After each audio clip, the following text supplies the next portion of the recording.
बिस्मिल्लाहिर्रहमानिर्रहीम। अस्सलाम वालेकुम स्टूडेंट्स। आज हम लोग रिव्यू एक्सरसाइज 2 करेंगे। रिव्यू एक्सरसाइज 2 का क्वेश्चन नंबर 1 एमसीक्यूज है हमारे पास, तो उसका फर्स्ट वाला एमसीक्यूज पढ़ते हैं। The standard form of 5.2 into 10⁻6 is. तो हम इसको सॉल्व करके देख लेते हैं कि ये क्या बनता है।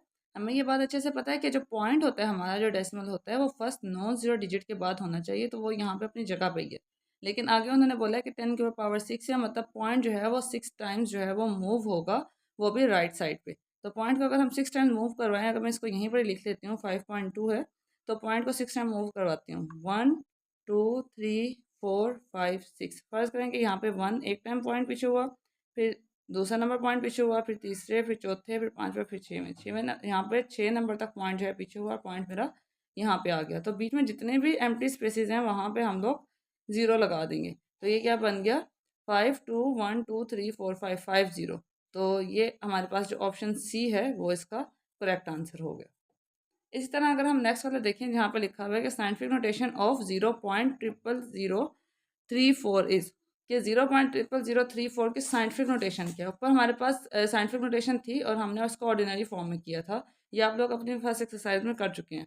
और अब यहाँ पे हमारे पास साइंटिफिक नोटेशन में करना है और ऑर्डिनरी फॉर्म में गिवन है, तो इसको कर लेते हैं। हमें ये बात पता है कि हमने पॉइंट लाना है 3 के बाद, मतलब फर्स्ट नॉन जीरो डिजिट के बाद।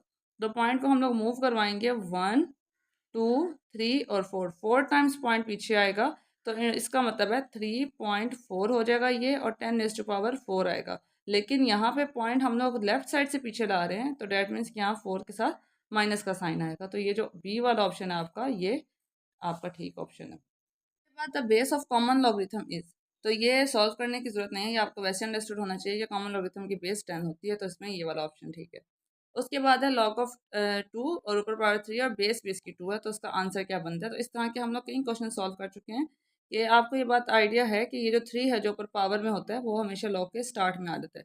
इसको मैं स्टार्ट में ले आऊँगी, लॉग पावर बेस भी इसकी 2 है और ये वैल्यू भी इसकी 2 है, तो दोनों जब सेम वैल्यूज़ होती हैं तो वो जो होता है 1 के इक्वल होता है। अगर आपके पास बेस और वैल्यू दोनों सेम हो लॉग की, तो वो 1 के इक्वल आ जाता है। तो 3 1 टाइम्स 3 बन जाएगा, तो इसका जो ऑप्शन डी है वो यहाँ पे ठीक है। इसके बाद हम लोग नेक्स्ट देखते हैं, तो वो है लॉग ऑफ 100। तो लॉग ऑफ 100 आप देख लें, बुक के पीछे से देख लें, लेकिन ज़्यादा बेहतर है कि आप कैलकुलेटर पे डायरेक्ट निकाल लें। मैं अभी आपको निकाल के दिखा देती हूँ। जैसे यहाँ पे अगर आप देखें तो log of 100 is equals to 2 आ जाता है। तो यहाँ पे आप डायरेक्ट इसका कैलकुलेटर से निकाल लें, तो यहाँ पे 2 का ऑप्शन है, 2 पे टिक कर लें। देन नेक्स्ट यहाँ पे दिया हुआ है कि अगर लॉग ऑफ 2 आपके पास 0.3012 हो, तो लॉग ऑफ 200 क्या होगा। आप चाहें तो इसे फैक्टरिस्टिक और मैंटीसा के हिसाब से चेक भी कर सकते हैं, लेकिन अगर इसको डायरेक्ट निकालना चाहें तब भी इसका आंसर आ जाएगा। जैसे मैं लॉग ऑफ 200 डायरेक्ट कैलकुलेटर पर निकाल लेती हूँ, लॉग ऑफ 200, तो ये बन जाता है 2.3010। तो ये ऑप्शन सी वाला आपका ठीक हो जाता है। एमसीक्यूज आपका नेक्स्ट पेज पे, इसमें लिखा हुआ है लॉग ऑफ 0। तो लॉग ऑफ 0 का अगर आप कैलकुलेटर पे भी निकालेंगे तो वो आपका आंसर नहीं आएगा, बल्कि अनडिफाइंड आएगा। तो लॉग ऑफ 0 हमेशा अनडिफाइंड होता है, तो यहाँ पे आपका डी वाला ऑप्शन जो है वो ठीक है। नेक्स्ट वाले में लिखा हुआ है लॉग ऑफ 10,000, तो ये आप कैलकुलेटर से डायरेक्ट निकालिए। कैलकुलेटर से जब इसका निकालेंगे तो इसका आंसर 4 आएगा, तो ये इसका 4 जो ऑप्शन है सी, ये इसका ठीक है। उसके बाद log of 5 plus log of 3, तो आपको ये बात अच्छे से पता है कि लॉग ऑफ 5 और लॉग ऑफ 3 जो है, जब इनमें प्लस है तो इसको हम मल्टीप्लाई के फॉर्म में लिख सकते हैं। तो मैं इसको लॉग ऑफ 5 मल्टीप्लाई 3 लिख सकती हूँ, और जब मैं इन दोनों का मल्टीप्लाई करूँगी तो लॉग ऑफ 15 बन जाएगा। तो इसका भी ये डी वाला ऑप्शन जो है वो ठीक है। इसके बाद नेक्स्ट है हमारे पास जो लास्ट वाला है कि 3 की power 4 is equal to 81 in logarithmic form, कि हमने इसको लॉगरिथमिक फॉर्म में करना है। तो इसका मैं आपको बता देती हूँ कि अगर इसको लॉगरिथमिक फॉर्म में करना है आपने, तो आपने ये हिंट याद रखनी है कि एक तो आप लॉग लगा लें सबसे पहले। दूसरी बात आपने ये याद रखनी है कि जहाँ जो आपके नीचे बेस है, जैसे 3 है, तो लॉग में भी जो बेस बनेगी वो वही वाली टर्म होगी जो उस साइड पे बेस है, मतलब जो यहाँ नीचे है वो यहाँ पे भी नीचे वाली ही है। ठीक है। उसके बाद ये 81 और 4 जो दो टर्म्स रह जाते हैं, इनको आपने स्विच कर लेना होता है। मतलब 81 उधर चला जाता है, 4 इधर आ जाता है, 81 इधर चला जाएगा और 4 जो है वो दूसरी साइड पे आ जाएगा। तो ये बन जाएगा log base 3 81 is equals to 4। तो ये आपका ऑप्शन कौन सा बनता है, ऑप्शन सी, और ये इसका करेक्ट ऑप्शन है। तो एमसीक्यूज इतना ही थे। अब हम लोग नेक्स्ट क्वेश्चन से स्टार्ट करते हैं। Size question number 2, express in scientific notation. हमने इसको साइंटिफिक नोटेशन में एक्सप्रेस करना है। ये हमारे पास अभी जो फॉर्म लिखी हुई है ये ऑर्डिनरी फॉर्म है। तो साइंटिफिक नोटेशन में एक्सप्रेस करने के लिए ये बात आपने माइंड में रखनी है कि आपका जो पॉइंट है वो आपका फर्स्ट नॉन जीरो डिजिट के बाद आना चाहिए, मतलब 5 के बाद आना चाहिए। तो मैं इस पॉइंट को उतने ही नंबर पीछे मूव करवाऊँगी कि ये 5 के पीछे मतलब 5 के साथ आ जाए। तो पॉइंट हम लेके जाएँगे 1, 2, 3 और 4, 4 नंबर पीछे लेके जाएँगे, तो मैं इसको इस तरह से लिख लूँगी 5.67 मल्टीप्लाइंग 10 की पावर 4। अब 10 की पावर मैंने 4 लिख ली है, लेकिन ये पॉइंट जो है वो मैंने लेफ्ट साइड से मूव करवाया है, तो इस वजह से इसके साथ आ जाएगा माइनस। अब आप ये सोच रहे होंगे कि यहाँ पे मैंने 0, 0 जो थे ये वाले, ये क्यों मेंशन नहीं किए, यहाँ पे आने चाहिए थे। तो पॉइंट से पहले यहाँ पे अगर आप 0 मेंशन कर भी लें तो उसका कोई फ़ायदा नहीं है, बनेगा वो फिर भी 5.67 ही, तो इसको लिखने की ज़रूरत नहीं होती, ठीक है। उसके बाद पार्ट 2 हम करते हैं 7, 3, 4। इसको हमने साइंटिफिक नोटेशन में लिखना है। तो यहाँ पे अगर आप देखें तो पॉइंट कोई मेंशन नहीं है, तो डैट मीन्स कि इसका पॉइंट एंड पे है। हमने इसका पॉइंट लेके कहाँ पे आना है, 7 के साथ लेके आना है, फर्स्ट नॉन जीरो डिजिट के बाद लेकर आना है, ठीक है। तो 1 और 2, 2 नंबर पॉइंट जो है वो पीछे जाएगा। तो इसको मैं इस तरह से लिख लूँगी 7.34 मल्टीप्लाइंग 10 की पावर 2। अब यहाँ पे पॉइंट जो है वो राइट साइड से मूव किया, तो यहाँ पे 2 के साथ माइनस का साइन नहीं आएगा। इसी तरह अगर हम नेक्स्ट वाला देखें तो यहाँ है 0.33 मल्टीप्लाइंग 10 की पावर 3। तो इसमें हमने जो पॉइंट है वो इस वाले 3 के बाद लेकर आना है, मतलब एक नंबर पीछे लेके जाना है। तो 3.3 और मल्टीप्लाइंग 10 की पावर पॉइंट एक नंबर पीछे किया है और लेफ्ट साइड से किया है, तो 1 आएगा, लेकिन साथ माइनस का साइन आएगा। ये जो 10 की पावर 3 है ये भी साथ हम एज इट इज़ ही लिख देंगे। इनकी बेसिस सेम है, डैट मीन्स इनकी पावर्स जो हैं वो ऐड हो सकती हैं। इनकी पावर्स को मैं यहाँ पे ऐड करवा लूँगी। तो 3.3 मल्टीप्लाइंग 10 माइनस 1 प्लस 3, तो ये आ जाएगा 2। तो इसका आंसर बन जाएगा 3.3 मल्टीप्लाइंग 10 की पावर 2। नंबर 2 के 3 ही पार्ट्स थे। अब क्वेश्चन नंबर 3 स्टार्ट करते हैं। Express in ordinary form. अब ये जो आपके पास फॉर्म गिवन है, ये आपके पास साइंटिफिक नोटेशन की फॉर्म गिवन है। आपने इसको ऑर्डिनरी फॉर्म में करना है, ठीक है। मतलब यहाँ पे जो पॉइंट है इसको ख़त्म करके जितने जीरोज यहाँ पे आते हैं वो आपने लगाने हैं। तो यहाँ पे 10 के ऊपर पावर लिखी हुई है 3, डेट मीन्स पॉइंट हमारा 3 टाइम्स जो है वो मूव होगा, ठीक है। तो यहाँ पे मैं अगर पॉइंट को 2.6 लिखती हूँ मैं, और पॉइंट को मैं 1, 2, 3 3 टाइम्स मूव करवाती हूँ, यहाँ तक लेके आती हूँ, तो बीच में जो एम्प्टी स्पेसेस है मेरे पास यहाँ पे क्या आ जाएंगे, 0, 0 आ जाएंगे। तो इसका आंसर बन जाएगा 2600। एंड पे पॉइंट लगाएं या ना लगाएं इससे फ़र्क नहीं पड़ता, एक ही बात होती है। तो ये इसका आंसर है। इसी तरह अगर हम इसका पार्ट बी देखें तो 8.794 मल्टीप्लाइंग 10 की पावर -4। अब ये -4 है, डेट मीन्स जो हमारा पॉइंट मूव होगा वो लेफ्ट साइड पे मूव होगा, राइट साइड पे मूव नहीं होगा। प्लस होता है तो राइट साइड हम यूज़ करते हैं, और जब हमारे पास माइनस होता है तो लेफ्ट साइड होती है। तो यहाँ से जो पॉइंट है वो लेफ्ट साइड पे 4 डिजिट्स जो है वो पीछे जाएगा। तो यहाँ पे अगर मैं इसको पेंसिल से लिख के आपको दिखाती हूँ कि 4 टाइम्स ये पीछे जाएगा, तो 1, 2, अब यहाँ आ गया पॉइंट 3 और 4, यहाँ तक पॉइंट आया। तो बीच में एम्प्टी स्पेसेस कितने बचे हैं, 3। तो 3 की जगह मैंने क्या लगा दिया, 0। तो इसका आंसर बन जाएगा मेरे पास 0.000879 पॉइंट को मैं मूव करवा के 4 नंबर पीछे ले। अब इस पॉइंट से पहले आप 0 लगा लें तब भी कोई मसला नहीं, और ना लगाएं तब भी कोई मसला नहीं, एक ही बात होती है, ठीक है। इसके बाद नेक्स्ट हमारे पास जो है वो है 6 मल्टीप्लाइंग 10 रेज़ पावर -6। तो डैट मीन्स कि यहाँ पे हमारा जो पॉइंट है वो 6 स्टेप्स जो है वो पीछे जाएगा, ठीक है। -6 है तो लेफ्ट साइड पे जाएगा। तो यहाँ पे अगर आप देखें तो 6 के साथ पॉइंट गिवन नहीं है, तो डैट मीन्स कि 6 का पॉइंट जो है वो एंड पे है। अब यहाँ से हम लोगों ने 6 नंबर पीछे जाना है, तो 1, 2, 3, 4, 5, 6, मतलब पॉइंट यहाँ पे आके स्टॉप कर गए। तो बीच में जितने एम्प्टी स्पेसेस हैं जो कि हमारे पास है 1, 2, 3, 4, 5, वहाँ पे क्या आएगा, 0 आएगा। पॉइंट लगा के 1, 2, 3, 4, 5 0 लगा लिया और आगे 6। अब इससे पहले आप यहाँ पे ये वाला 0 लगाएं या ना लगाएं वो सेम ही होता है। तो ये वाला क्वेश्चन भी यहाँ पे सॉल्व हो जाता है। नेक्स्ट हमारा क्वेश्चन है क्वेश्चन नंबर 4। क्वेश्चन नंबर 4 में वो कह रहे हैं एक्सप्रेस इन लॉगरिथमिक फॉर्म। ये जो क्वेश्चन हमारे पास है एक्सपोनेंशियल फॉर्म में, पावर की फॉर्म में, इसको हमने लॉगरिथमिक फॉर्म में करना है। तो इसके लिए मैं आपको एक हिंट बता देती हूँ कि पहले भी मैंने एमसीक्यूज में भी जिक्र किया था इसका, कि यहाँ पे जो आपके पास नीचे टर्म होती है, मतलब बेस होती है, वो आपके लॉगरिथमिक फॉर्म में भी हमेशा बेस की जगह पे ही आती है, ठीक है। यहाँ पे जो बेस है वो यहाँ पे भी बेस है। उसके बाद ये जो दो नंबर्स होते हैं इनको हम आपस में स्विच कर देते हैं। ये जो 2187 है वो इस साइड पे आ जाता है, और इक्वल के बाद जो 7 है वो दूसरी साइड पे चले जाता है, तो ये आपकी लॉगरिथमिक फॉर्म आ जाती है। अब हम इसको नीट कर लेते हैं। सबसे पहले यहाँ पे हमारे पास बेस क्या थी, 3, तो मैंने बेस यहाँ पे भी 3 लिख दी। उसके बाद 2187 इस साइड पे था, इसको मैं इस वाली साइड पे ले आई, और 7 जो है वो दूसरी साइड पे था, तो उसको मैं दूसरी साइड पे ले जाऊँगी। तो ये हमारे पास आंसर है। इसको सिर्फ हमने एक्सप्रेस करना है, आगे सॉल्व नहीं करना।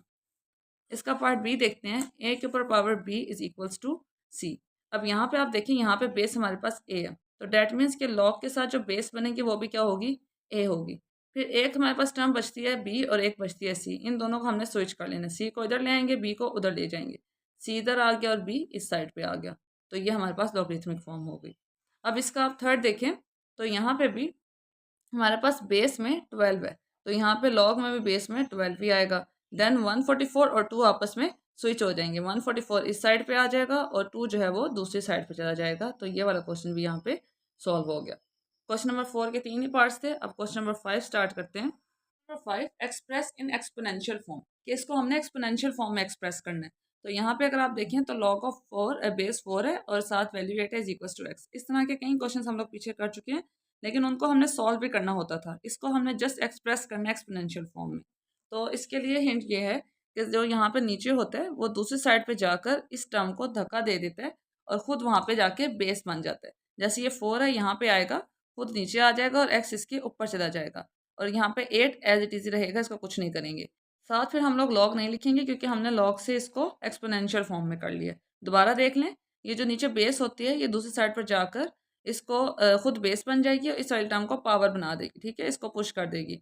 और ये जो 8 है ये यहाँ पे दूसरी साइड पे जो टर्म रह जाती है वो एज इट इज ही रहेगी और लॉग का साइन फिर खत्म हो जाएगा।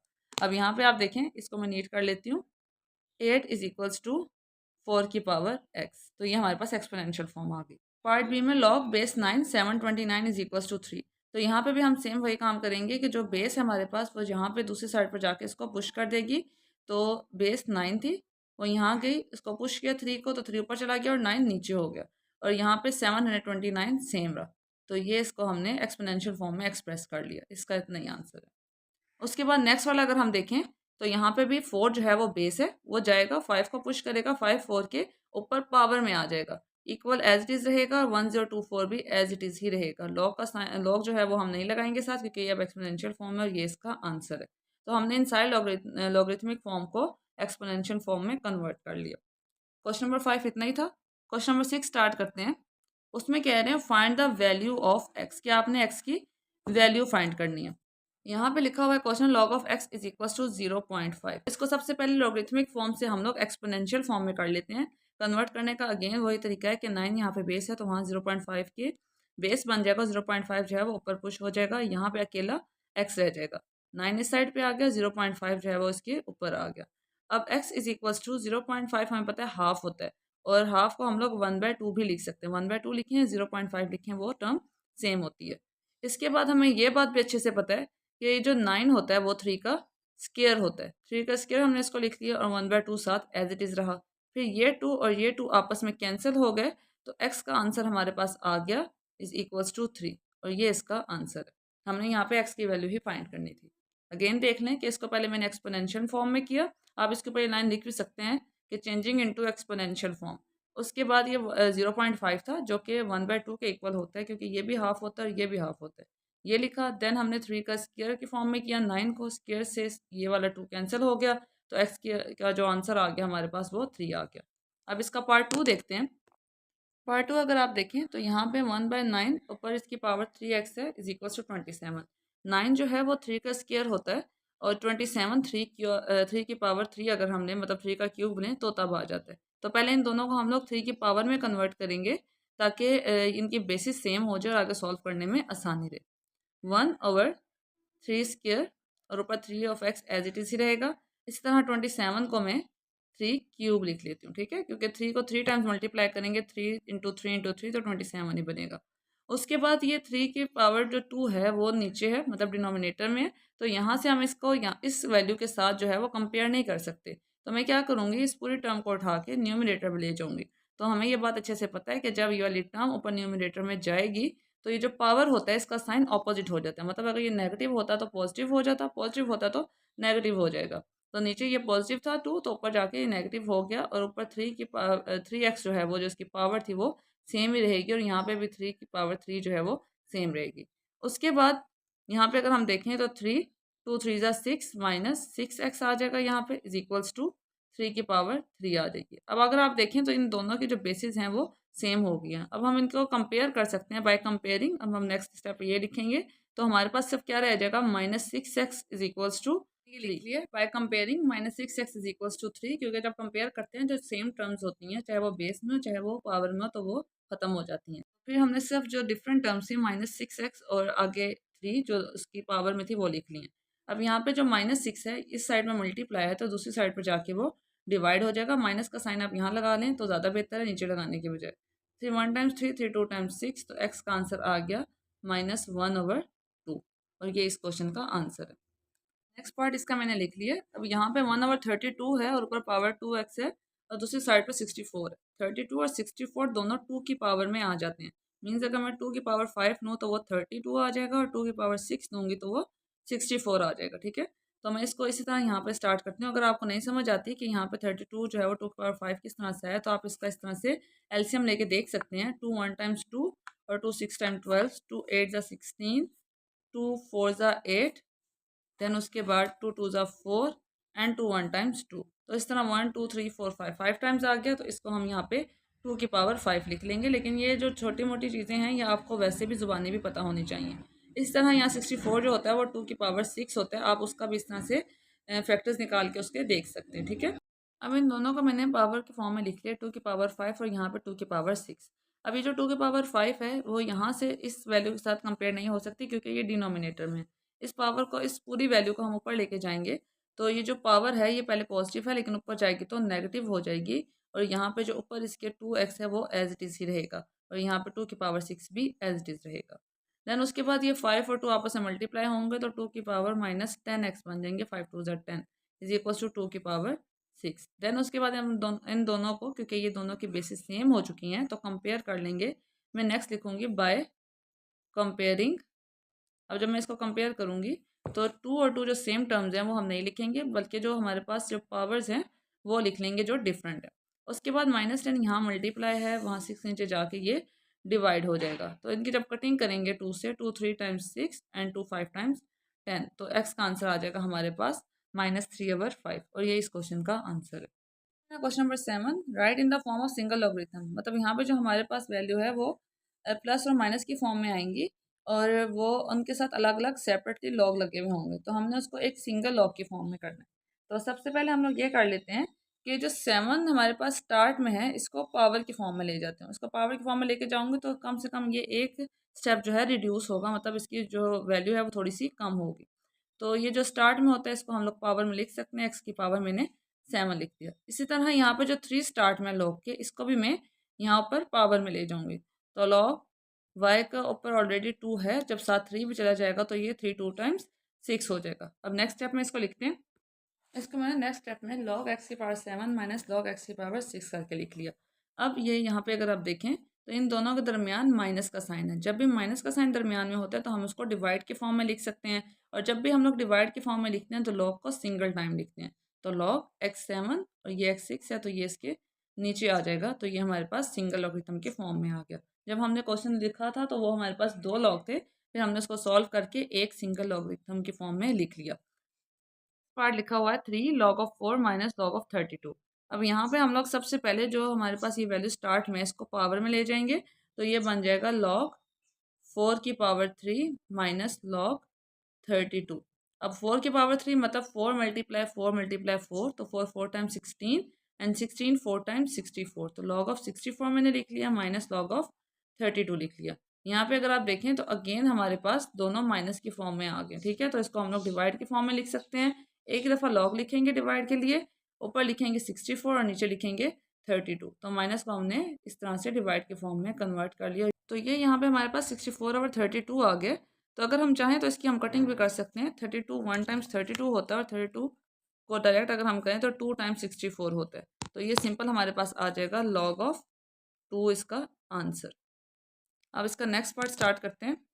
जो नेक्स्ट पार्ट है 1/3, और साथ ये लॉग की 2 टर्म्स लिखी हुई हैं प्लस की फॉर्म में, और माइनस में आके एक और टर्म लिखी हुई है। ठीक है, तो ये जो 1/3 है ये ब्रैकेट के बाहर है। डैट मीन्स कि 1/3 इसके साथ भी और ये 1/3 इसके साथ भी। तो सबसे पहले हम लोग यही वाला स्टेप कर लेते हैं कि 1/3 को मैं दोनों के साथ सेपरेट कर देती हूँ। log 5 यहाँ पे 8 आ गया, प्लस 1/3 log बेस 5, और यहाँ पे 27 आ गया, माइनस log इसके साथ 1/3 नहीं था, ये ब्रैकेट से बाहर था, इसको हम लोग वैसे ही लिख लेंगे। ये माइनस नहीं है, ये मिस्टेकनली लग गया था। उसके बाद यहाँ पे मुझे ये बात अच्छे से पता है कि जो 8 होता है वो 2 का क्यूब होता है। मैं इसको 2 के क्यूब की फॉर्म में लिख लेती हूँ। ये मैं इसलिए लिख रही हूँ क्योंकि मुझे पता है कि ये मेरे पास 1/3 है जो कि स्टार्ट में है। ये पावर में चला जाएगा। जब ये पावर में जाएगा तो इसके साथ भी 3 है, तो यहाँ पे कोई 3 वाली टर्म होगी तो वो आपस में एक दूसरे को कैंसिल कर देंगी, तो क्वेश्चन सिंप्लीफाई हो जाएगा। तो ये चीज़ माइंड में रख के मैंने इसकी पावर की फॉर्म में इसको लिखा है। उसके बाद यहाँ पे भी 1/3 है और log of 5 as it is लिखेंगे हम, बेस 5 और 27 को 3 की पावर 3 लिख लेंगे और माइनस log 5 और 3 जो है वो एज इट इज़ रहेगा। इसके बाद ये चीज़ हमें अच्छे से पता है कि जो चीज़ स्टार्ट में होती है उसको हम लोग पावर में ले जाते हैं, तो मैं इसको पावर में ले आऊँगी, तो ये जब पावर में आएगा तो ये 3 से 3 कैंसिल हो जाएगा। इसी तरह यहाँ पे भी जो स्टार्ट में है 1/3 वो यहाँ पावर में आ जाएगा, तो log of 5 as it is ही रहेगा और ये 3 के साथ 1/3 पावर में आ गया, ये भी कैंसिल हो गया और माइनस log 5 और 3 जो है वो एज इट इज़ रहा। इसी तरह अब जब नेक्स्ट स्टेप हम देखेंगे तो यहाँ पे हमारे पास रह जाएगा log बेस 5 और साथ 2 प्लस log बेस 5 और साथ 3 माइनस log बेस 5 और साथ 3। तो ये जो माइनस log बेस 5 और 3 है और प्लस log बेस 5 और 3 है, ये दोनों आपस में कैंसिल हो जाएंगे, सेम टर्म्स हैं और साइन डिफरेंट है। सिर्फ पीछे मेरे पास क्या रह जाएगा, log बेस 5 और साथ 2। और ये देख लें आप कि यहाँ पे हमारे पास 3 लॉग्स थे, लेकिन जब हमने इसको सॉल्व किया तो हमारे पास सिंगल लॉग इसका आंसर आ गया और ये इस क्वेश्चन का आंसर है। नेक्स्ट क्वेश्चन स्टार्ट करते हैं, क्वेश्चन नंबर 8। इसमें कह रहे हैं expand using laws of logarithm, कि लॉगरिथम के लॉज को यूज करते हुए आपने इन क्वेश्चंस को एक्सपेंड करना है। पीछे हमारे पास क्वेश्चंस जो थे, जो प्रीवियस क्वेश्चन हमने किया उसमें एक्सपेंडेड फॉर्म में थे, मतलब लॉग अलग अलग लिखा हुआ था सबके साथ, तो हमने उसको सिंगल लॉग में कर लिया। अब यहाँ पे हमारे पास लॉग एक ही लिखा हुआ है, मतलब सिंगल लॉग ही है। अब हमने इसको एक्सपेंडेड फॉर्म में करना है कि ये मतलब हर वैल्यू के साथ अलग अलग लॉग है। स्टार्ट करूंगी तो मुझे ये नज़र आ रहा है कि जो एक्स वाई और जेड हैं ये तीनों आपस में एक दूसरे के साथ मल्टीप्लाई हो रहे हैं, क्योंकि एक्स वाई और जेड के दरमियान कोई साइन नहीं है। डैट मीन्स कि ये मल्टीप्लाई हो रहे हैं। जब भी कोई वैल्यू मल्टीप्लाई हो रही होती है लॉग में तो हम उसे प्लस की फॉर्म में लिख सकते हैं। तो सबसे पहला स्टेप यहाँ पे यही है कि log of x plus log of y plus log of z और ऊपर पावर 6। अब इसके बाद हमारे पास एक ही चीज़ है जो सिंप्लीफाई करने वाली रह गई है, वो आपको समझ आ रही होगी यहाँ पे कि वो z के ऊपर पावर 6 है, क्योंकि log ऑफ x तो ऐसे ही है, log ऑफ y भी ऐसे ही है और log ऑफ z के ऊपर जो पावर 6 है, ये 6 भी हमने क्या करना होता है, स्टार्ट में लेके आना होता है ताकि ये मजीद एक्सपेंड हो जाए। जब हमने इसको एक्सपेंड से रिड्यूस करना था एक फॉर्म में तो हम जो स्टार्ट में होता था उसको ऊपर ले जाते थे, लेकिन अब हम इसको फैला रहे हैं, एक्सपेंड कर रहे हैं, तो जो ऊपर पावर लिखी हुई है उसको हम लोग स्टार्ट में ले आएंगे ताकि थोड़ा सा और एक्सपेंड हो जाए। लॉग ऑफ जेड यहाँ तक इसका आंसर है। हाँ, उन्होंने हमें सिंगल लॉग दिया था और हमने उसको एक्सपेंड करके लिख लिया। और स्टार्ट करते हैं, बहुत आसान सा क्वेश्चन है ये। अगर आप देखें तो यहाँ पे लॉग के साथ बेस भी हमें गिवन है इधर, तो लॉग ऑफ 3 में एज इट इज़ ही लिख लूँगी। ये जो 6 है ये हम लोग पिछले लेक्चर में भी डिस्कस कर चुके हैं, जो इस तरह से रूट के साथ वैल्यू लिखी होती है, डैट मीन्स कि वो 1/, की फॉर्म में होती है। तो ये जो 6 है इसको मैं 1/6 की फॉर्म में, एक्सपोनेंशियल फॉर्म में लिख सकती हूँ। तो मैं इसको सिंपल एक्सपोनेंशियल फॉर्म में करने के लिए रूट से हटा के 1/6 की फॉर्म में लिख लेती हूँ। यहाँ मैंने इस तरह से लिख लिया। उसके बाद अगला रूल मुझे अच्छे से पता है कि जो चीज़ पावर में आती है वो चीज़ हम लोग स्टार्ट में लिख देते हैं। तो मैंने लिखा 1/6 log ऑफ 3 और साथ m5 और n3 जो है वो एज इट इज़ रहा। ये दोनों अभी मल्टीप्लाई के फॉर्म में, क्योंकि इनके दरमियान कोई साइन नहीं है, तो इसका ये मतलब हुआ कि इन दोनों को हम लोग प्लस की फॉर्म में लिख सकते हैं। अब जब मैं इसको प्लस की फॉर्म में लिखूंगी तो 1/6 दोनों टर्म्स के साथ था, तो इसलिए यहाँ पे मैं एक ब्रैकेट लगा देती हूँ, जिससे ये हमें पता चल जाए कि 1/6 इस वाली टर्म के साथ भी और 1/6 इस वाली टर्म के साथ भी, क्योंकि ये कंबाइंड जो था हमारे पास रूट था। तो log ऑफ m की पावर 5 प्लस log, यहाँ पे 3 भी है, 3 n की पावर 3, इस तरह से लिख लिया हमने। इसके बाद ये चीज़ हमें पता है कि इनके ऊपर भी पावर्स हैं, तो इसको भी हमने अभी सिंप्लीफाई करना है। तो इसको मैं इसकी पावर जो 5 है यहाँ पे ले आऊँगी, 5 log बेस 3 और m प्लस जो इसकी पावर है वो भी स्टार्ट में आ जाएगी, 3 log बेस 3 और n, और ये इसका आंसर है। एक दफ़ा दोबारा देख लें कि इसके ऊपर जो है यहाँ पे रूट ऑफ 6 था, तो रूट किसी का भी हो, अगर मैं आपको अगेन बता देती हूँ, रूट ऑफ 6 होता है तो डैट मीन्स कि वो पावर को हम लोग 1/6 लिख सकते हैं। अगर रूट ऑफ 3 होता है तो उसको हम लोग 1/3 लिख लेते हैं। तो इस तरह रूट ऑफ 6 को मैंने 1/6 की फॉर्म में लिख दिया। फिर ये हमारे पास पावर थी तो इसको हम लोग स्टार्ट में ले आए और ये दोनों टर्म्स वैसी रह गई। मल्टीप्लाई हो रही थी तो दोनों को प्लस की फॉर्म में किया। देन इसके ऊपर अभी भी एक एक पावर थी दोनों की, जो कि अभी सिंप्लीफाई होने वाली थी, तो इन दोनों पावर्स को हम लोग स्टार्ट में ले आए और ये क्वेश्चन यहाँ पे सॉल्व हो गया। हमारे पास सिंगल लॉगरिथम की फॉर्म में था और हमने इसको सेपरेटली दोनों लॉगरिथम्स लगा के तो एक्सपेंडेड फॉर्म में कर लिए। ओके जी, नेक्स्ट पार्ट इसका मैं लिख चुकी हूँ। तो नेक्स्ट पार्ट में यहाँ पे अगर आप देखें तो ये जो रूट है इसके साथ कोई वैल्यू नहीं है, तो जिस रूट के साथ कोई वैल्यू नहीं होती डैट मीन्स कि वो स्क्वायर रूट है, तो इसकी पावर होती है 1/2। तो लॉग 8x³ और यहाँ पे मैंने पावर लगा ली 1/2। फिर जब ये पावर आ गई है इसके ऊपर तो हमें पता है कि एक्सपेंड करने के लिए उसको हम स्टार्ट में ले जाएंगे। 1/2 को मैंने स्टार्ट में लिख लिया और लॉग 8x³ वैसे का वैसे ही रहा। अब अगेन ये 8 और x³ आपस में मल्टीप्लाई हो रहे हैं क्योंकि इनके दरमियान कोई साइन नहीं है। 1/2 को मैं ऐसे ही लिख दूंगी, यहाँ पे मैं लॉग, अच्छा यहाँ पे अब ये जो 1/2 है ये 8 के साथ भी है और x³ के साथ भी है, तो जब अब इसको सेपरेट करूंगी मतलब इसको क्योंकि मल्टीप्लाई है तो प्लस की फॉर्म में लिखूंगी, तो इस तरह से ये आ जाएगा। अगर मैंने यहाँ पे ब्रैकेट ना लगाई तो इस तरह लगेगा कि 1/2 सिर्फ इसके साथ है। तो दोनों के साथ बताने के लिए कि दोनों टर्म्स के साथ 1/2 मल्टीप्लाई में है तो हम लोग यहाँ पे ब्रैकेट लगा देंगे, ठीक है। उसके बाद यहाँ पे log ऑफ 8 को तो कुछ करने की जरूरत नहीं है, लेकिन ये जो log के साथ x के ऊपर पावर 3 है इस पावर को उठा के हम लोग स्टार्टिंग में ले आएंगे। तो 1/2 और ये bracket then log of 8 as it is और प्लस ये जो पावर थी ये आगे स्टार्ट में और log of x as it is रहा। ये स्टेप को मैंने अब आगे अगेन लिख लिया। अब इसके बाद हम लोग क्या करेंगे कि अगर आप देखें तो जो चीज़ एक्सपेंड हो रही है उसको मज़ीद एक्सपेंड कर लेना है। मतलब जैसे ये 8 है तो हमें ये पता है कि ये 2 का क्यूब होता है, तो सिंपली इसको मैं 2 का क्यूब लिख सकती हूँ। अगर कोई ऐसी टर्म होती जो किसी का क्यूब या स्क्वायर वगैरह ना होती तो ना लिखती मैं उसको, और आगे यहाँ पे log ऑफ x³ जो है उसको फिलहाल एज इट इज़ छोड़ देते हैं। अब नेक्स्ट स्टेप में एक ही साथ ये वाला काम कर लेंगे कि ये जो पावर्स हैं इनको उठा के हम लोग स्टार्ट में ले आएंगे। जैसे यहाँ पे मैंने 3 log ऑफ 2 लिख लिया प्लस यहाँ पे भी मैंने 3 log ऑफ x लिख लिया। अब अगर आप देखें यहाँ पे तो ये 3 और ये 3 दोनों जो है वो सेम है, तो यहाँ पे ये कॉमन निकल सकते हैं। तो 3 मैंने भाई कॉमन निकाल लिया, 2 ऑलरेडी नीचे है हमारे पास, तो यहाँ पीछे मेरे पास क्या रह गया log of 2 plus log of x, और ये इसका आंसर है। इससे ज़्यादा ही सिंप्लीफाई क्योंकि हो नहीं सकता। 2 जो है वो किसी का स्क्वायर या क्यूब नहीं होता और ना ही x के ऊपर कोई और पावर है, तो ये इसका सिंपली आंसर है। ठीक है, अब नेक्स्ट क्वेश्चन स्टार्ट करते हैं, क्वेश्चन नंबर 9। इस क्वेश्चन को हमने बिल्कुल वैसे ही सॉल्व करना है जैसे हम लोग ने एक्सरसाइज 2.4 का क्वेश्चन नंबर 5 सॉल्व किया था। ये क्वेश्चन वैसे भी अगर देखा जाए तो लॉन्ग क्वेश्चन के हिसाब से बहुत ज़्यादा इंपॉर्टेंट क्वेश्चन है, ठीक है, और इनको करने का तरीका भी बहुत आसान है।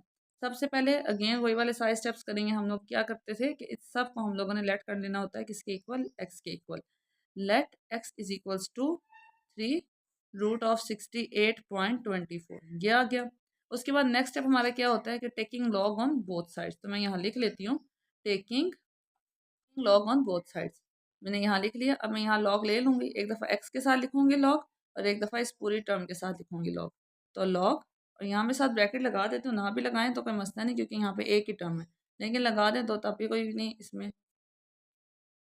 इसके बाद अगर हम देखें तो log ऑफ x तो हमारा एज इट इज़ ही रहेगा, लेकिन ये जो log और ये वाली टर्म है इसको अब हमें क्या करना पड़ेगा, सॉल्व करना पड़ेगा। सबसे पहला जो मैं काम करूँगी वो ये करूँगी, जो रूट की फॉर्म है मेरे पास इसको मैं पहले सिंपल एक्सपोनेंशियल फॉर्म में लिख लूँगी। तो एक्सपोनेंशियल फॉर्म में लिखने के लिए 68.24 के ऊपर मैं पावर लगा देती हूँ 1/3। उसके बाद ये वाला स्टेप हम सबको अब पता होगा क्योंकि हम लोग पूरा चैप्टर कर चुके हैं कि जो हमारे पास पावर होती है वो स्टार्ट में आ जाती है। इसको मैं स्टार्ट में ले आऊँगी और log ऑफ 68.24 मेरे पास रह जाएगा। तो 68.24 का log हम लोग कैलकुलेटर से डायरेक्ट ही ले लेंगे और देखते हैं इसका आंसर क्या आता है। जो आंसर आएगा उसको हम लोग इस तरह से इसमें ब्रैकेट में लिख लेंगे, ठीक है। लॉग मैंने कैलकुलेटर से डायरेक्ट लिया तो वो मेरे पास आया 1.8340, तो मैं वो यहाँ पे लिख लूँगी 1.8340। उसके बाद ये वाली पूरी टर्म 1 के साथ मल्टीप्लाई हो रही है, 1 के साथ जो भी मल्टीप्लाई होता है वही वाली टर्म अगेन आ जाती है और 3 के साथ डिवाइड हो रही है, तो हम इसे डायरेक्ट कैलकुलेटर पे ही 3 के साथ डिवाइड कर लेंगे। तो यहाँ पे डिवाइडेड बाई 3 किया मैंने कैलकुलेटर पे, वही जो आंसर आया था तो ये आ गया 0.6113, तो वो मैं यहाँ लिख लूँगी log of x is equals to 0.6113। उसके बाद हमें चाहिए था x का आंसर, लेकिन यहाँ पे हमारे पास अभी भी लॉग जो है वो एक्स्ट्रा है, तो हम लोगों ने लॉग को ख़त्म करने के लिए यहाँ पे क्या लेना है, taking anti log on both side. इन सारे क्वेश्चंस में स्टेप्स बिल्कुल सेम है। सबसे पहले x के इक्वल लेट कर लें, देन उसके बाद आप उसके दोनों साइड्स पे लॉग ले लें, लॉग की प्रॉपर्टीज़ लगाएं, आंसर आएगा, जो आंसर आएगा उसका एंटी लॉग ले लें। Taking anti log on both sides, जब मैं यहाँ पे एंटी लॉग लूँगी तो एंटी लॉग और साथ किस पे ले रही हूँ, log ऑफ x पे, तो मैंने लिख दिया साथ ब्रैकेट लगा के log ऑफ x। और यहाँ पे एंटी लॉग ले रही हूँ तो यहाँ मैं लिखूँगी एंटी लॉग और साथ लिख दूँगी 0.6113। एंटी लॉग भी डायरेक्ट कैलकुलेटर पे ही आप ले लें, यहाँ पे मैं आपको दिखाती हूँ। प्रेस करेंगे यहाँ पे शिफ्ट, और शिफ्ट के बाद हम लोग प्रेस करेंगे लॉग, और लॉग प्रेस करने के बाद जो हमारी वैल्यू है 0.6113 वो लगाएंगे। वैल्यू लगाई तो आंसर आ गया 4.0860। तो मैंने यहाँ पे लिख लिया 4.0860। तो यहाँ पे लॉग और एंटी लॉग आपस में एक दूसरे को कैंसिल कर देंगे, सिर्फ रह जाएगा एक्स। तो एक्स का आंसर आ गया 4.0860। यही आपका आंसर है। ओके, जब नेक्स्ट पार्ट स्टार्ट करते हैं, ये पार्ट भी उसी तरह सॉल्व करने हैं, बिल्कुल सेम स्टेप्स होंगे और बहुत ज़्यादा आसान है और साथ में इम्पॉर्टेंट भी है। तो सबसे पहले इसको लेट कर लेते हैं। Let x is equals to 319.8 multiply 3.543। उसके बाद दोनों साइड्स पे हम लोगों ने लॉग लेना होता है। मैं अब यहाँ पे वाली लाइन नहीं लिख रही, taking log on both sides, वो आप लोग अब खुद लिखिएगा। यहाँ पे log of x is equals to log, और यहाँ पे लॉग ऑफ 319.8 और मल्टीप्लाइंग 3.543। उसके बाद log of x as it is ही रहेगा, और यहाँ पे जो लॉग है बीच में मल्टीप्लाई है, तो हम इसको प्लस की फॉर्म में लिख लेंगे। 319.8 प्लस लॉग ऑफ 3.543। इस तरह से लिख लिया हमने, क्योंकि हमें पता है कि मल्टीप्लाई को हमेशा प्लस में चेंज करते हैं। लॉग ऑफ एक्स अगेन वैसे ही रहेगा। ये लॉग है और ये वाला लॉग है, इन दोनों की वैल्यूज हम लोग कैलकुलेटर पर डायरेक्ट देखेंगे। मैं यहाँ पे लिखती हूँ लॉग ऑफ 319.8, तो ये मेरे पास डायरेक्ट आंसर आ जाता है 2.5048। और 48 के बाद अगर आपको नज़र आ रहा हो तो फिफ्थ टर्म 7 है। हमने आंसर जो है वो 4 टर्म्स तक लिखना होता है, लेकिन अगर हमारे पास फिफ्थ टर्म 5 या 5 से बड़ी हो तो हम लोग राउंड ऑफ कर लेते हैं लास्ट टर्म को, ठीक है। तो यहाँ पे हम कर लेंगे 2.504, और ये 7 की वजह से 8 में एक ऐड होगा तो 4 9 हो जाएगा, तो ये बन जाएगा 2.5049। आगे प्लस, अब दूसरी वाली जो वैल्यू है इसका लॉग ले लेंगे, लॉग ऑफ 3.543। तो जब मैं इसका लॉग लूँगी तो इसका आंसर आ जाएगा 0.5493। और इसके बाद भी अगर आप देखें तो पांचवी टर्म जो है वो 7 है, 7 से फिर राउंड ऑफ होगा और 3 में 1 ऐड हो जाएगा तो ये बन जाएगा 4। तो ये हो जाएगा 0.5494। तो मैं यहाँ पे लिख लूँगी 0.5494। उसके बाद जो दोनों टर्म्स है हमारी, हम इन दोनों को प्लस हो रही हैं तो ऐड कर लेंगे। कैलकुलेटर पे ऐड करके देखते हैं इनका क्या आंसर बनता है। तो प्लस करके इनका आंसर आया 3.0543। तो मैं यहाँ पे लिख लूँगी 3.0543, और लॉग ऑफ एक्स जो है वो एज इट इज़ रहेगा। आगे आपको पता है कि एक्स जो है अकेला हमें चाहिए, लॉग नहीं चाहिए, तो हम क्या करते हैं, taking anti log on both side. जब इस साइड पे एंटी लॉग लेंगे तो ये आ जाएगा। अब मैं स्टेटमेंट नहीं लिख रही, क्योंकि ये वाली स्टेटमेंट हम लोग ऑलरेडी बहुत ज़्यादा लिख चुके हैं पीछे 2.4 में भी और इसके प्रीवियस क्वेश्चन में भी। ये और ये आपस में कैंसिल हो जाएंगे। जब यहाँ पे एंटी लॉग लूँगी इस वैल्यू का 3.0543 का, तो ये भी हम लोग कैलकुलेटर पे डायरेक्ट ही लेके देखते हैं। एंटी लॉग लिया तो इसका आंसर आ गया 1133, और ये इसका आंसर है। एंटी लॉग भी मैंने इसका डायरेक्ट कैलकुलेटर पे लिया। और जो इसका नेक्स्ट पार्ट है वो मैंने ऑलरेडी लिख लिया क्वेश्चन। अब आप यहाँ पे देखें तो ऊपर 2 टर्म्स मल्टीप्लाई हो रही हैं और नीचे भी 2 टर्म्स मल्टीप्लाई हो रही हैं, ठीक है। तो सबसे पहले तो वही काम करेंगे कि let x is equals to, हम इस पूरी टर्म को x के इक्वल लिख लेंगे, वो मैं यहाँ पे लिख देती हूँ 113.2 मल्टीप्लाइंग 9.98। उसके बाद हमने दोनों साइड्स पे लॉग लेना है। मैं यहाँ पे लॉग लूँगी तो log of x is equals to, और यहाँ पे भी आ जाएगा लॉग ऑफ 36.12 मल्टीप्लाइंग 750.9, और ओवर में आ जाएगा 113.2 मल्टीप्लाइंग 9.98। ये लिख लिया। इसके बाद अब हम यहाँ पे लॉग की प्रॉपर्टी अप्लाई करेंगे। लॉग की प्रॉपर्टी के अकॉर्डिंगली ऊपर वाली दोनों टर्म्स जो है हमारे पास वो प्लस में होंगी क्योंकि मल्टीप्लाई में है, नीचे वाली दोनों भी प्लस में होंगी क्योंकि मल्टीप्लाई में है, और दरमियान में है हमारे पास डिवाइड। तो सबसे पहले, अच्छा यहाँ पे जो है इसको मैं आपको एक रफ पार्ट में मैं आपको करके दिखाती हूँ कि इसकी प्रॉपर्टी लिखते कैसे हैं, क्योंकि अगर आप स्टेप बाय स्टेप उस तरह से लिखेंगे ना 3-4 स्टेप्स बना के, तो फिर वो आपका नीट पे बहुत ज़्यादा काम हो जाएगा। तो आप इसको डायरेक्टली भी लिख सकते हैं। प्रॉपर्टी कैसे अप्लाई करनी है ये चीज़ मैं आपको पहले रफ में समझाती हूँ, फिर उसके बाद हम इसको नीट करेंगे। फॉर एग्जाम्पल अगर आप यहाँ पे देखें तो हमारे पास क्वेश्चन है, ये लिखा हुआ है क्वेश्चन, ठीक है। तो जब मैं इसमें लॉग अप्लाई करूँगी तो लॉग ऑफ 36.12 और यहाँ पे आ जाएगा प्लस, और यहाँ पे आ जाएगा लॉग ऑफ 75.09, क्योंकि यहाँ पे हमारे पास मल्टीप्लाई था तो मल्टीप्लाई की वजह से इन दोनों को मैंने प्लस में कर दिया। फिर जो नीचे मेरे पास टर्म है ये वाली सारी, ये सारी डिवाइड की फॉर्म में, तो माइनस लगाऊंगा मैं बीच में, और लॉग ऑफ 113.2 और बीच में आ जाएगा फिर यहाँ पे प्लस, और लॉग ऑफ 9.98। अब यहाँ अगर आप देखें तो ये प्लस इस मल्टीप्लाई की वजह से आया, ये वाला प्लस इस मल्टीप्लाई की वजह से आया, लेकिन ये दोनों जो आपस में थी मल्टीप्लाई वाली टर्म्स ये डिवाइड के साथ थी, तो इस डिवाइड की वजह से बीच में माइनस आ गया। तो अब अगर आप ये देखें तो जो फर्स्ट टर्म है वो तो हम लोग ऐसे लिख सकते हैं क्योंकि इसमें साइन की कोई चेंजिंग नहीं आएगी, लेकिन जो हमारे पास नेक्स्ट टर्म्स है ये वाली टर्म है, इससे माइनस की वजह से इसका जो साइन है वो चेंज हो जाएगा। तो मैं minus log of 113.2 and minus log of 9.98 कर दूंगी। वैसे तो मल्टीप्लाई था, ये होना तो प्लस चाहिए था, लेकिन जब हमने डिवाइड को माइनस के साइन के साथ चेंज किया यहाँ पे लॉग की लगा के प्रॉपर्टी, तो इस माइनस के साइन की वजह से जो अगला प्लस है वो भी माइनस की फॉर्म में आ गया।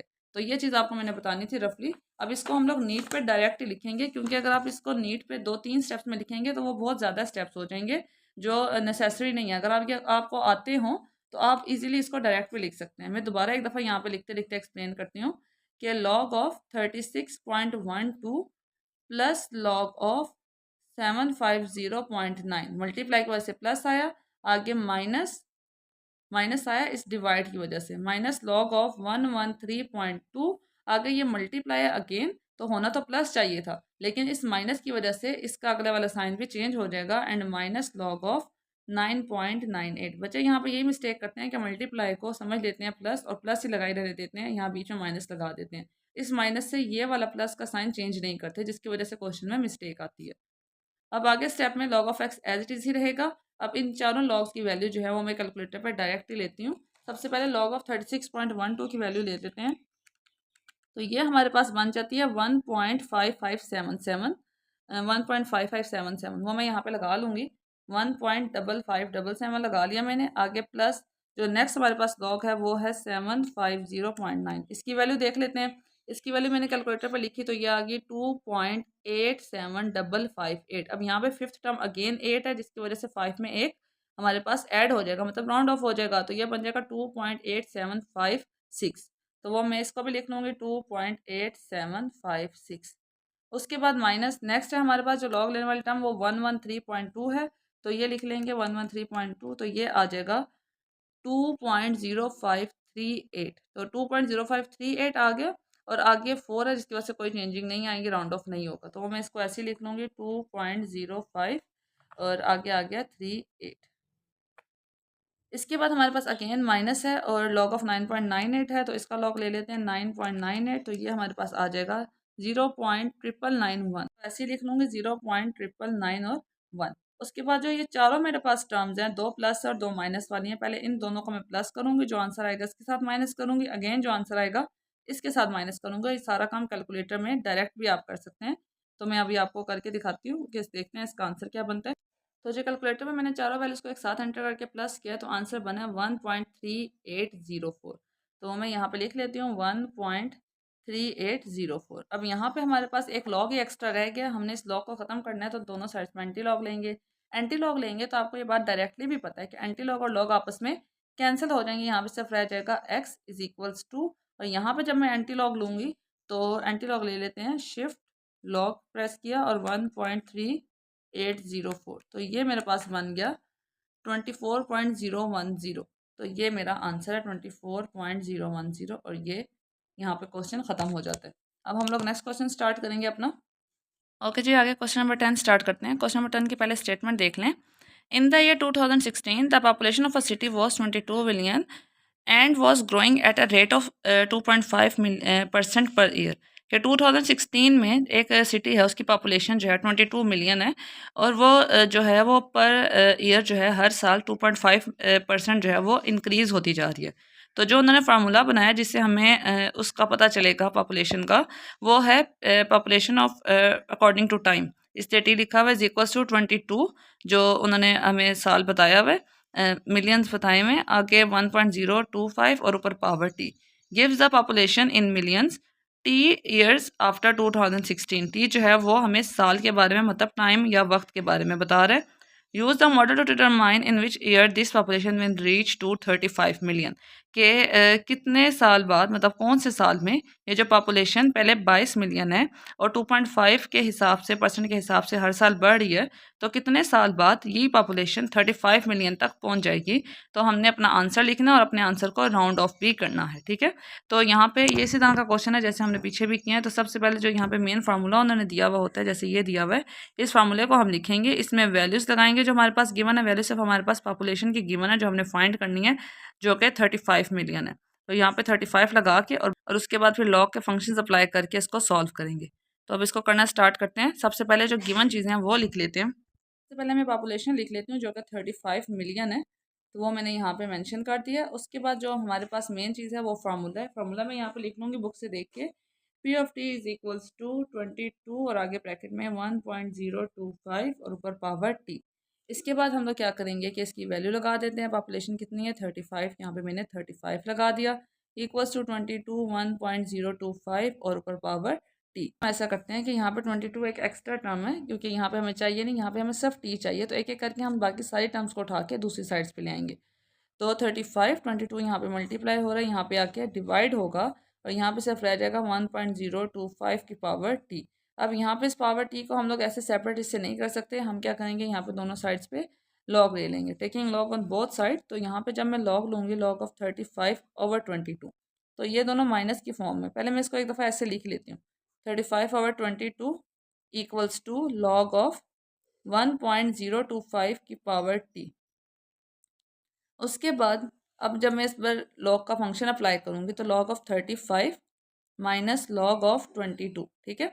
डिवाइड की वजह से बीच में माइनस का साइन आ जाएगा, इक्वल्स टू यहाँ पे जो पावर में चीज़ होती है हमें पता है कि वो स्टार्ट में आ जाती है, तो टी स्टार्ट में आ जाएगा एंड लॉग ऑफ 1.025 जो है वो एज इट इज़ ही रहेगा। उसके बाद इन दोनों का हम लॉग ले लेते हैं। 35 का और 22 का लॉग डायरेक्ट ही लेंगे हम कैलकुलेटर पे।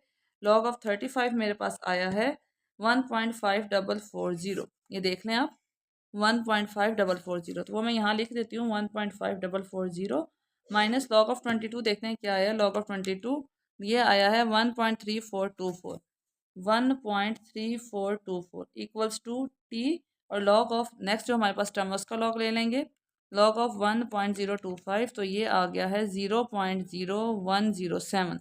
तो वो मैं यहाँ लिख लूँगी 0.0107। अगर अब आप यहाँ देखें तो टी को छोड़ के बाकी तीनों टर्म्स का मैंने लॉग फाइंड कर लिया। ये दोनों टर्म्स आपस में माइनस हो रही हैं, इनको हम लोग सिंपली माइनस कर लेते हैं। माइनस करके मैं आपको बताती हूँ इसका आंसर क्या बनता है। कैलकुलेटर पे ही करेंगे इसको। तो 1.5440 को माइनस करूँगी मैं 1.3424 से, तो ये बन जाएगा 0.2016। तो इसको मैं लिख लूँगी यहाँ पे 0.2016 इक्वल्स टू टी एंड 0.0107। 0.0107 यहाँ पे मल्टीप्लाई हो रहा है, तो दूसरी साइड पे जाकर डेफिनेटली ये डिवाइड होगा। तो मैं इसको यहाँ पे लाके डिवाइड करवा दूँगी और टी जो है वो एज इट इज़ ही रहेगा। जब ये डिवाइड होगा 0.0107 ऊपर वाले टर्म के साथ, तो ये आंसर आ जाएगा 18.84 इज इक्वल्स टू टी। हमारे पास आंसर आ गया 18.84 टी का, मतलब कितने साल बाद उसकी जो पॉपुलेशन है वो 35 मिलियन हो जाएगी। लेकिन उन्होंने हमें क्वेश्चन में एक एंड पे लाइन बोली थी कि round off the answer to the nearest year, कि आपने अपने आंसर को राउंड ऑफ करना है। तो 18.8 है, हमें ये पता है कि 8 जो है वो 5 से बड़ा है, तो डैट मीन्स कि वो पिछले वाले नंबर में एक ऐड कर सकता है। तो 18.84 हमारे पास क्या बन जाएगा, अप्रॉक्सीमेटली इक्वल्स टू 9, मतलब तकरीबन 19 हो जाएगा ये। तो 19 साल बाद मतलब 19 ईयर्स के बाद जो पॉपुलेशन है वो 22 से 35 मिलियन तक हो जाएगी। तो ये क्वेश्चन यहाँ पे कंप्लीट हो गया। हमारी रिव्यू एक्सरसाइज 2 भी कंप्लीट हो जाती है। अगर आपको इसमें से कुछ क्वेश्चन समझ ना आए तो आप कमेंट्स में पूछ सकते हैं। आज के लिए इतना ही। अल्लाह हाफिज़।